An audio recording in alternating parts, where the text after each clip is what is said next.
Welcome to Zwida Media. If you're new to this channel, please subscribe. Don't forget to like, comment, and share. Here's a new video for today. Enjoy.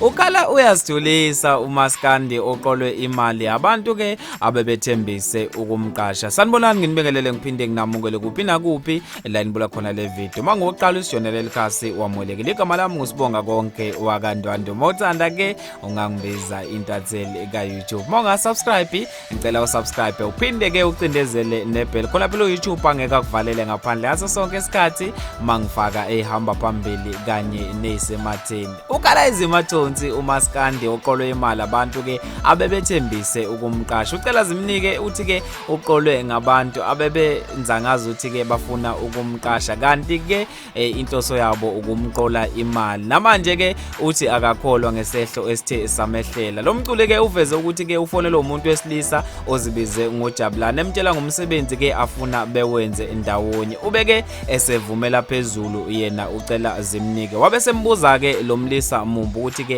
ngabe ujwayele ukuchaja malini mayeqasho. Wasesho ukuthi ke ujwayele ukubiza imali engango 20,000. Uthi awunangempela ke ube eseyifaka umlisa le mali kanti ke wabe sefaka imali ke eyevile kule abebe evumelene ngayo. Wafaka ke u26,500. Kuthe kusenjalo ke wabe sefona ke wambuza ukuthi kungani efake yona le mali eyevile kule abeyibizile. Wasesho ukuthi ke imali le ingene ngephutha kanti ke kube sekungena nemali ke ebebeyiplanela ukuthi ke bazobabhukhela ngayo ke indawo yokulala phecelezi amahotela. Kanti ke lo mlisa ube semcela ke ucela zimnike ukuthi ke ucela ke ambuyisele imali engango 4,000 kule mali ke abeyifakile. Wasesho ukuthi ke na usemakhaya akakwazi ukuthi ke aye ebhange. Ubeke esemcela ukuthi ke ucela ukuthi ke umuntu ono Capitec amsize ukuze ke akwazi ukutransfer yona le mali engango 4,000. Kanti ke